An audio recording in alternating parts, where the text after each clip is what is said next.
What is going on, everybody? We have big week coming up. I know there's a lot going on. I'm live a little bit early this week.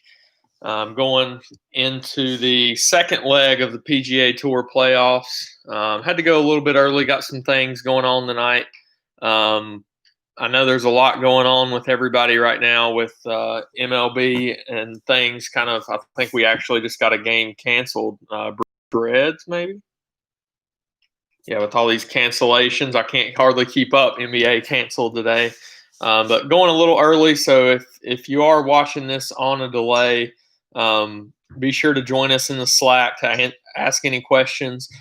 Chris and I will be in there tonight answering any questions. And tomorrow up until lock, I don't think lock's until a little after noon Eastern tomorrow. So nice that we have a little bit of extra time tomorrow, but like I said, just be sure to join in. There's a link in the chat, rotopros.com/sign up. Get your free trial and hop in the Slack and check out all of our content.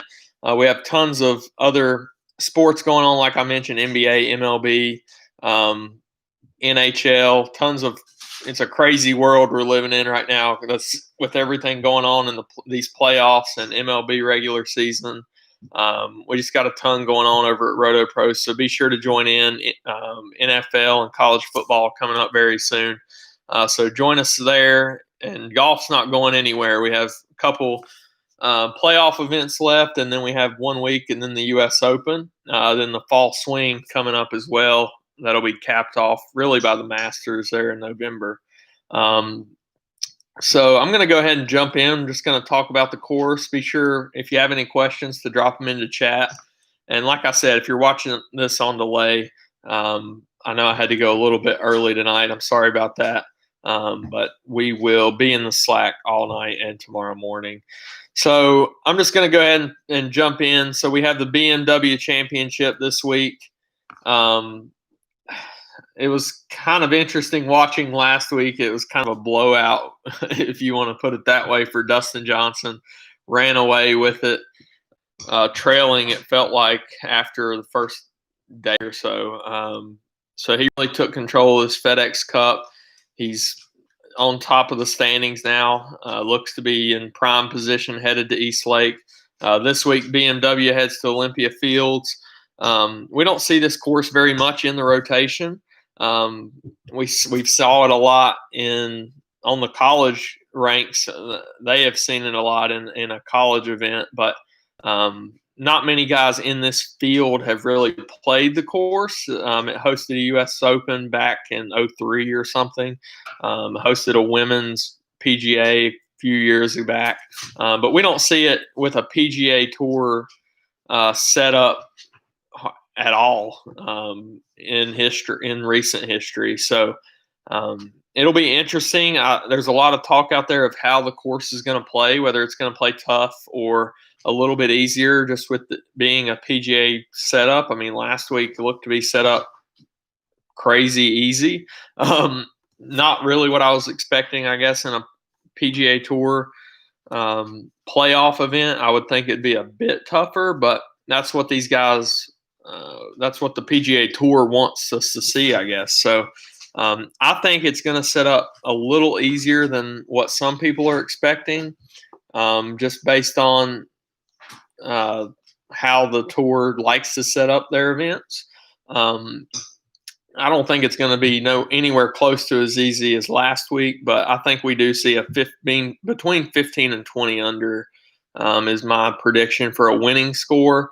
What it's going to take is off the tee comes in a little bit more, I think, on this course, whether that's positioning yourself to take advantage and approach into these greens at the correct angles, or just bombing it out there and having a chance to hit a wedge in or something. But it's a pretty long par 70 course. So there's only 2 par 5s here. So par 4 scoring, the longer par 4s, is going to come into play a little bit more. I put in iron play a lot in my model again this week, but really the longer proximities is what I'm focusing in on.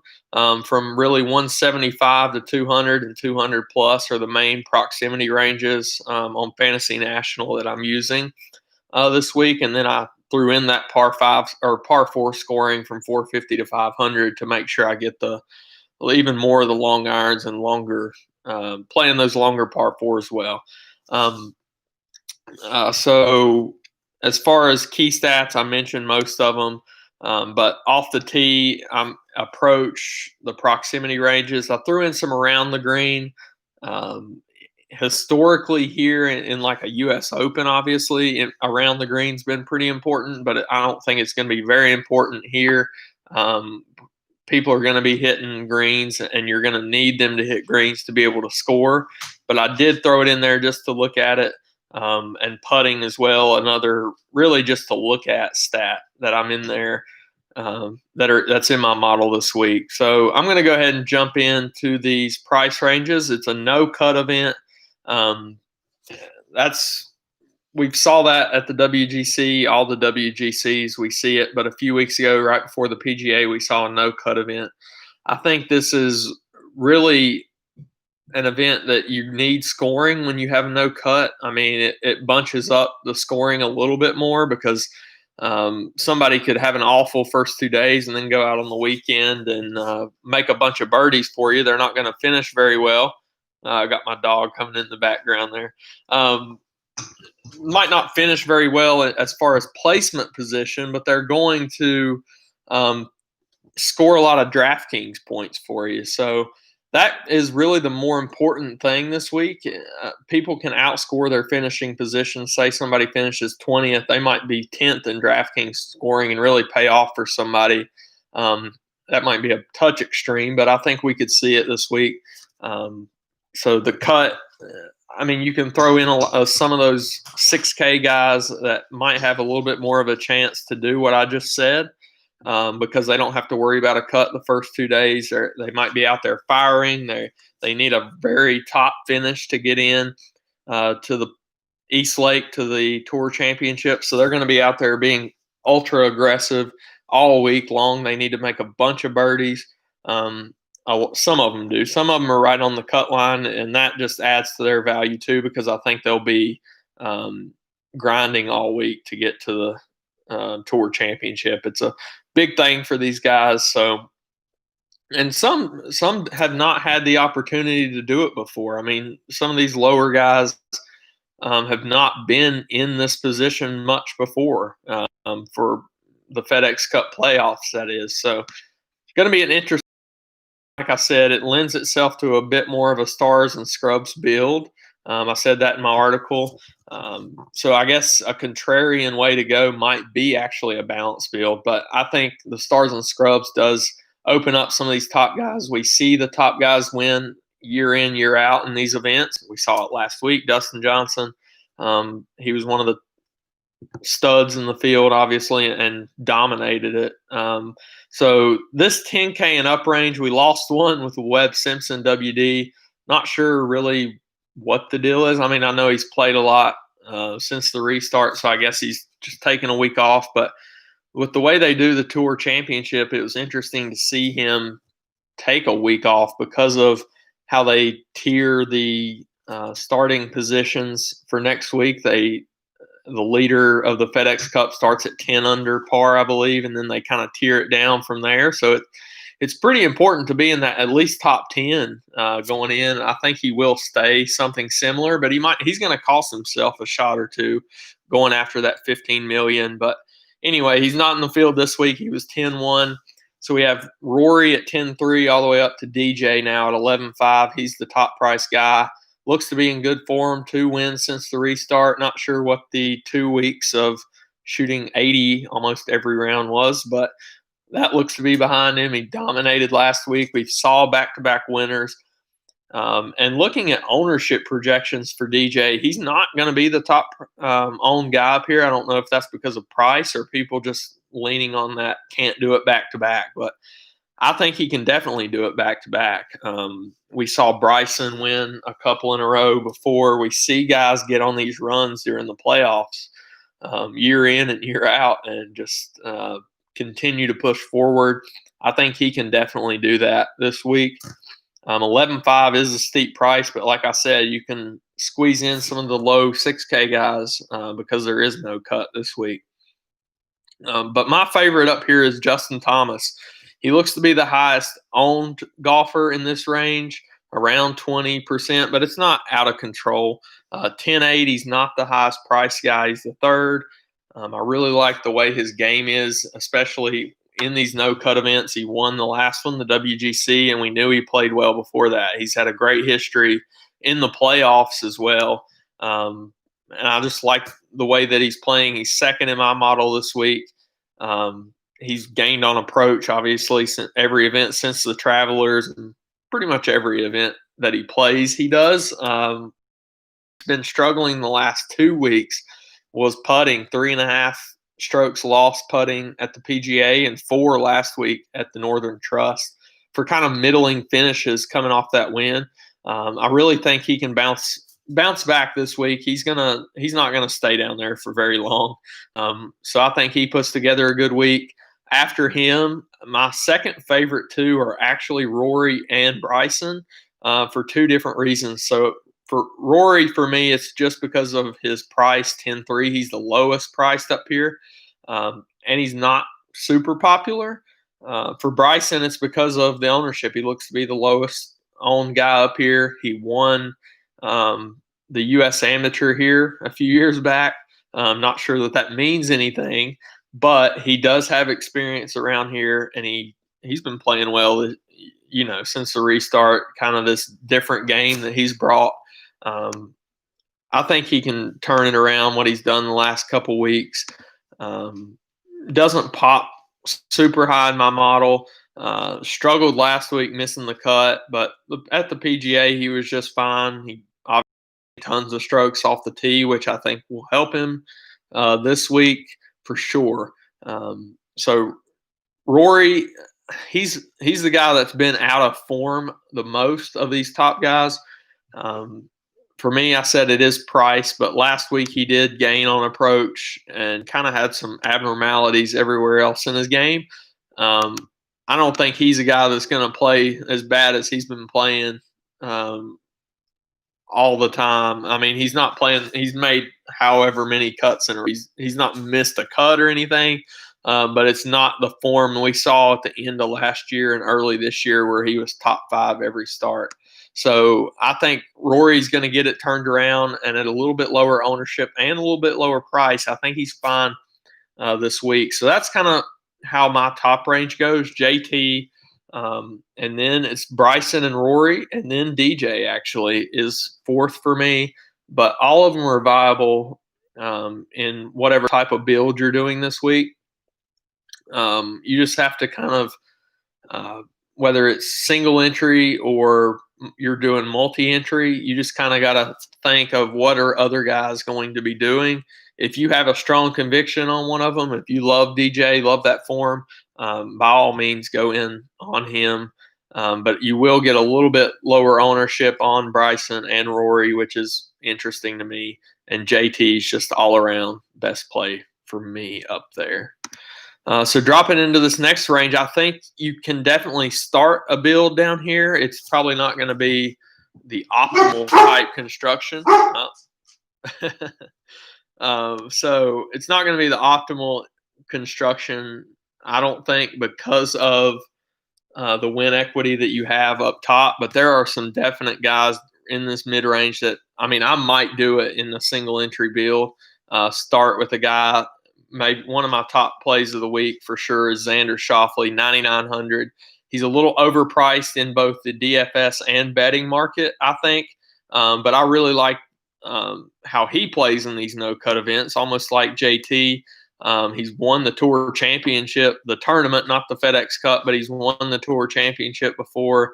So plays good in the playoffs. He's not been anything spectacular, but he's been playing pretty well. 25th last week to start the playoffs. I think he can turn it on. And as far as ownership for Schauffele, he's looking 15 to 20, like a lot of these guys are. So I think this week it really becomes play the guys that you like. It's not really going to be a just completely pivot off of something just because of ownership. And that's how I am most every week, but especially this week in a no cut event. That's the way I'm going. After that, Berger and Morikawa are kind of the next two popular guys. Morikawa is definitely the lean for me. Coming off the missed cut last week, his first event since the PGA Championship win. I think, well, I mean, he won coming off his only other missed cut on tour. So I think he can definitely. I mean, we've saw 2 wins since this restart for Colin Morikawa. He's got the iron play, he's got the all-around game, off the tee, everything going on that I think he can contend this week. 9,500 is more than a fair price for the upside that he brings. So that's definitely my favorite 2 in this range is Morikawa and Schauffele, 1-2, 1A, 1B, whatever you want to call it there. Berger, 9,700 is getting steep, and he looks like he's going to be the most popular guy. But, man, he is in just absolute fire form. I can't fault anybody for playing him. I just think I like the guys around him a little bit more. Scheffler and Day also in the 9K range.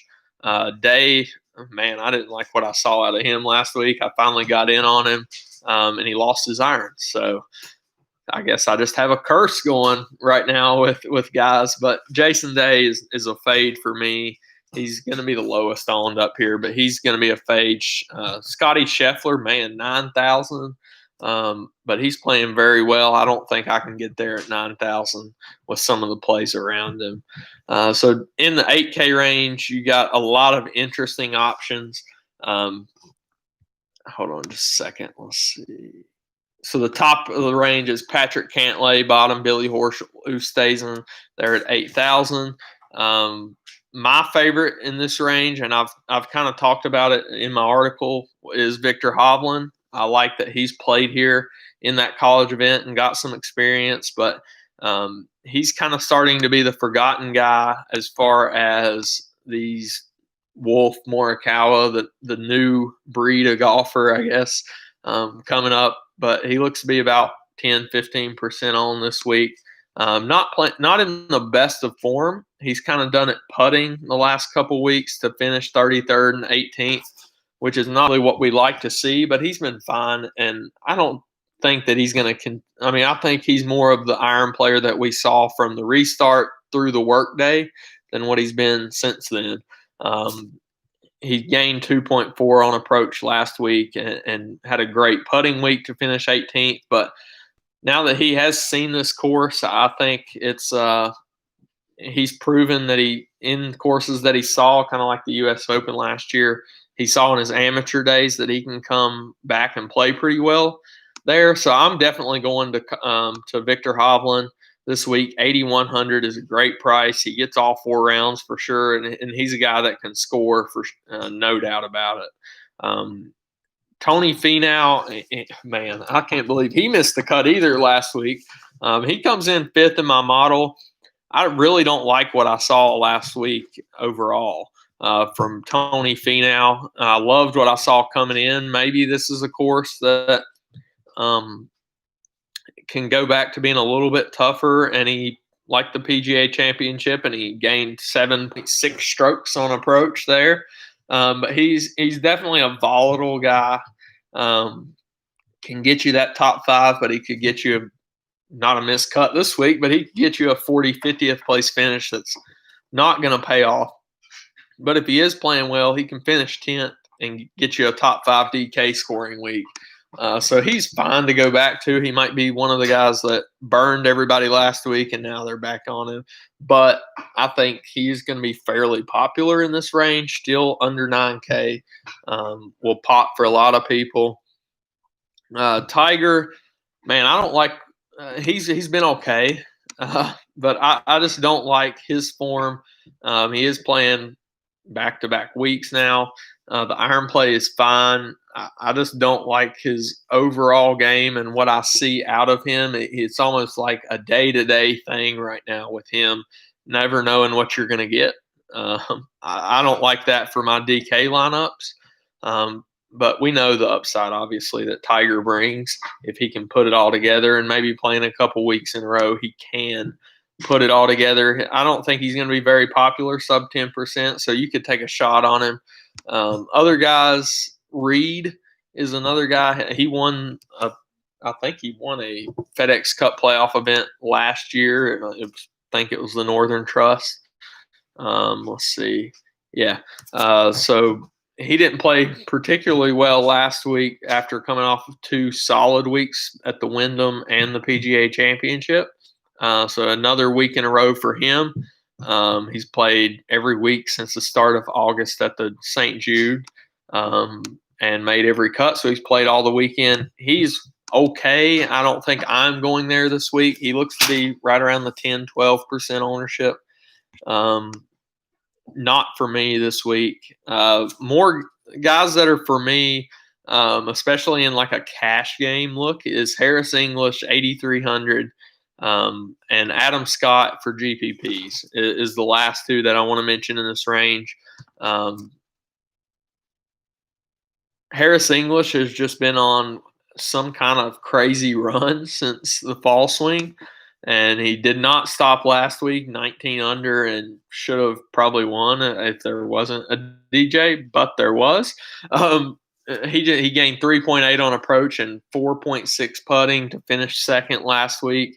He is just on absolute fire. He missed his first event back. He missed the cut at the Charles Schwab, but since then he's 17th, 13th, 18th, 19th, 23rd, second. And before that, we know what he done in the swing season: 3rd, 6th, 4th, 5th, and had a decent little run there coming in from the Waste Management in February and then March and until the shutdown. So he's just had an all-around awesome year. He sits 6th in the FedEx Cup playoff, so he's locked in really to East Lake. But if he can have another good week, he's going to put himself towards the top to start at East Lake, which is, like I said, very important. And I love the form that he has. Adam Scott, he's playing a second week in a row. That's unheard of right now for Adam Scott. He is 38th in the FedEx Cup. Needs a good week to gain those 8 spots and get into East Lake. But playing back-to-back weeks, he looked okay last week. He kind of struggled to start with putting. But Adam Scott, I liked him last week with the way he played at the PGA, come long layoff. And he gained 2.1 on approach and just couldn't really putt, which is kind of what we come to expect from him. But when he won at the Genesis, he kind of put together one of those just mediocre putting weeks, and he won back in February. I think he can definitely pop this week. He's a great value in this field, 8,200. So I'm fine with Adam Scott and Hovland are two of my favorites in the range down there at the bottom. So dropping into the 7K range, something you'll notice this week, obviously with the shorter fields, 69, 70 guys, something you'll notice is that there are not as many guys as you usually see down here. So when you get to this value range, you might actually see ownership condensed just a little bit more than usual because there's not as many guys. But in this 7K range, the top portion of the range is not all that appealing to me. Fitzpatrick and Noren are not going to be plays for me. Fitzpatrick looked horrible last week. So 7,900 is a definite no for him. Woodland and Henley are options. Henley just has continued that awesome approach play. I'm not sure that this type of play continues, but man, he has been on fire since the Travelers. 8.2, 6.6, 1, 7, 3, and 4 strokes gained approach in his last events there. And he's played very well putting the last 2 weeks at the Wyndham and the Northern Trust to have those top 10 finishes. So 7,800, 7,800 is fine for him. Gary's not playing particularly well, but he's a good option as far for value as a price just for the upside that we know he has. I'm really like more of the mid range a bit more. So Bubba 7,600. We don't really know how the course is going to play. other than we need to be able to play off the tee, which he can do. Maybe this is a course that fits his game. I'm fine with him. 7,600. He's actually playing fairly well right now. 18th last week. He gained strokes everywhere in his game. It's just kind of a game's turning around slowly for him. 7,600 for the birdies he can make across 4 rounds is a good option. Similar thoughts to Cameron Champ. He's a big off the tee guy. And when he has the big weeks is when he can kind of tread water everywhere else in his game. At the played well at the PGA few weeks ago.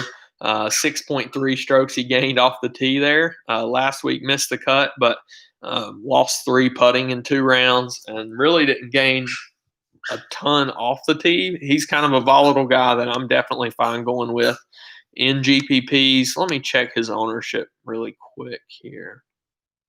Sub 10% for Champ. He can make a bunch of birdies just like Bubba over the week. Kokrak is similar there. Doesn't have to worry about a miscut, but he's playing very well. 7,500. Really like the way he's playing the last 2 weeks. 13th at the Northern Trust, 15th at the Wyndham. He lost strokes putting last week, gained 4.5 on approach, and gained everywhere else in his game except putting. At the Wyndham, he was similar. He gained everywhere in his game. 7,500 is a nice price. He looks to be 10-12, not out of control ownership. So I'm definitely like Kokrak this week. Let's see. Down below that, Cameron Smith had one of his best weeks with his irons in memory last week, gaining 6.5, finished 18th. Couldn't really put it together. I think it was Saturday was the killer for him, but he lost 2 putting, which is something he can usually at least tread water. And when he has nice finishes, he's gaining a lot. He won the Sony back in January, gaining 8 strokes putting. So he's not a bad putter. I think if he can keep that iron play going, he's going to be a definite great value down there at 7,200. Connors, fine, great approach guy. So dropping into the 6K range is kind of where it gets interesting. There's some guys that I like that you can definitely take shots on. I see one of the questions in chat, Scotty, any cheap guys you like 6K range? There definitely are. There's some that will help you get these top price guys in there. And I'm going to name the ones that I like for you. There are some other ones in there. Brendan Steele, 6,600 is a fine price for him. He actually ranks 10th in my model this week. He's usually a guy I think of as kind of a not making a bunch of birdies or something that I'd kind of stay away from, but he's gained on approach every event since the Traveler, 6,600. I really like that for Brendan Steele. He's 45th in the FedEx Cup. He needs a good week to make it to East Lake, and he's playing very well with his irons, and I think he can keep that tee to green game going. One of my favorites is Tyler Duncan, 6,400. That price really opens up a lot for you. He is 32nd in the FedEx Cup, so he really needs a good week.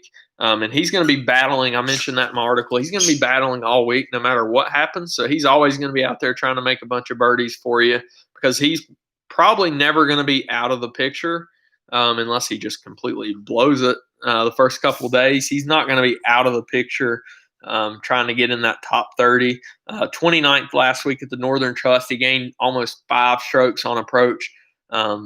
At the Wyndham, he was 13th and gained just everywhere in his game. So I really like the way he's trending, and 6,400 opens up a lot for you and just gives you a lot of options. And I really like the form that he can get 4 rounds in and make some birdies.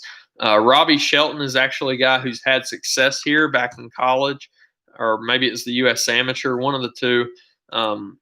6,400 for him, just nice to have that experience here, and he's not playing bad. He's a guy that can get hot and make a bunch of birdies. 13th last week, gained nearly 5 on approach at the Northern Trust. So he's another option. Those are my 2 options down super low that I really like at 6,400. kind of creeping back up to the top part of this range. Lanto Griffin, 6,900. I was on him last week. He's really firmly in to East Lake. I think he's like 13th. Hold on. He is 15th in the FedEx Cup. He's just kind of had an all-around year, solid year. So I think you can go to him. So those are my favorites down low. Tyler Duncan, Lanto, Steele, and Robbie Shelton are my 4 favorites down in that range. They really, I don't know if I would play 2 of them in one lineup, but I think you can play one of them and a mid to low 7K guy, and then you can do a lot of what you want up top. So I think that's kind of what I really like. Yeah, like Harmon. I think he is a fine option. I know Chris likes him. He has him highlighted on his sheet this week. He's 46, needs a good week. Let me check just how he's been playing iron-wise. Yeah, so he turned it around last. He had been playing pretty bad with his irons since the restart, just kind of at the 3M, the PGA, and the Wyndham, but he made the cut in all those, losing a fair amount of strokes on approach. But last week, 11th in a birdie fest. That's something you usually don't see for Brian Harmon. He gained 3 off the tee and on approach. So yeah, Brian Harmon is a fine option as well. For that price, 6,900, he opens up a lot for you. Any more questions? I know we have MLB lock coming up, so some people are probably not thinking PGA, I guess, when we have a full day before lock till about noon tomorrow. But if you have any more questions, be sure to drop them in. I'm going to scoot on out of here fairly soon. I'll be in the chat. Chris will be in the chat tonight. He's already posted his skeleton lineups, his core plays for the week. I'll be posting mine here very soon in the chat. And that's just something we do every week. We kind of post our core plays, not necessarily saying that you have to use those in one lineup, but kind of guys that you can build around if you're doing a 20 max, a 3 max, any type of build. It's our core plays for the week. Yeah, thanks for joining, Scotty. Thanks for being here. But that's something we do for every sport. We talk about our core plays in each sports chat in our Slack channel throughout the day, give some notes on each slate, but we try to post our core plays there at the conclusion of the week there right before lock. So that happens for golf Wednesday nights. We try to get as many showdown slates covered as we can. Chris has a sheet for most showdown slates. Some nights we just can't put it all together if we're busy or something, but we try to cover as many as we can, post a few notes on players that we like and our core plays again. So we got a big fall coming up at RotoPros. Just be sure to join in. Football is coming up very soon. I think college football actually starts next Thursday. I'm not sure what type of DraftKings contest we'll get, but I think there's like a 2-game Thursday night college football slate for some smaller teams. I'll for sure be covering that. Ready to dig in. I can't wait. Coming up next week, and then the main teams are obviously not starting there for another week or two. Hopefully, fingers crossed, we don't have any other crazy happenings coming up. But good luck to everybody tonight in MLB. Hopefully, there's not any more postponements. I think there was one already, unless I missed another one coming out while I was on the show. But be sure to join us, check us out, and we'll be in chat if you have any questions. Thanks for joining. Thanks for watching. We're going to try to next week. Our plan, it's not sure what type of live show we're going to have next week for the Tour Championship. It's kind of a weird event in general, and it's kind of a weird event for DFS with the way that they do the starting positions, and there's only 30 guys in the field, so it's almost like throw a single entry lineup or just a single bullet in something and go after it. So not sure that we'll have a live show next week for golf. We might try to do something for maybe a college football or something during the week, maybe a preview show. I'm not sure, but we'll be back for sure for the start of the 2020-2021 golf season, and the U.S. Open is in here in a couple weeks. So good luck, everybody, this week. You got a little bit till lock tomorrow at 12:30 Eastern time. So good luck, and let's crush.